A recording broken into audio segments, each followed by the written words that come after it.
ഒരുപക്ഷെ ഈ സീസണിൽ നമ്മൾ എല്ലാവരും മിസ് ചെയ്യാൻ പോകുന്നത് നമ്മുടെ റിസർവ് ടീം പരിശീലകനായിരുന്ന പോളിഷ് താരം തോമസ് ടോഷിനെ ആയിരിക്കും.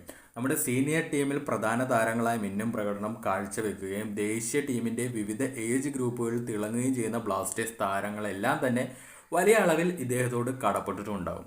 നിലവിൽ ലീഗിൽ നിന്നും ഏറ്റവും അധികം യങ്സ്റ്റേഴ്സിന് അവസരം നൽകുന്നതും അവരെ കൃത്യമായി ഡെവലപ്പ് ചെയ്യുന്നതിനും വളരെ മുൻപന്തിയിൽ കേരള ബ്ലാസ്റ്റേഴ്സ് നിൽക്കുന്നുണ്ടെങ്കിൽ അതിൻ്റെ വലിയ കാരണങ്ങളിലൊന്ന് തോമസ് ടോഷാണ്. പക്ഷേ എക്കാലത്തും ജൂനിയർ ടീമിന്റെ പരിശീലകനായി തുടരാൻ അദ്ദേഹത്തിന് കഴിയില്ലല്ലോ. തന്റെ കരിയറിൽ ആദ്യമായി സീനിയർ ടീമിന്റെ ഹെഡ് കോച്ച് ആവാൻ അദ്ദേഹത്തിന് ബ്ലാസ്റ്റേഴ്സ് വിടേണ്ടി വന്നു. ISLൽ പേരും സ്ഥലവും മാറ്റിയെത്തുന്ന പഴയ ഹൈദരാബാദിന്റെ ഇപ്പോഴത്തെ സ്പോർട്ടിംഗ് ക്ലബ് ഡൽഹിയുടെ പരിശീലകനായിട്ടാണ് തോമസ് വരുന്നത്.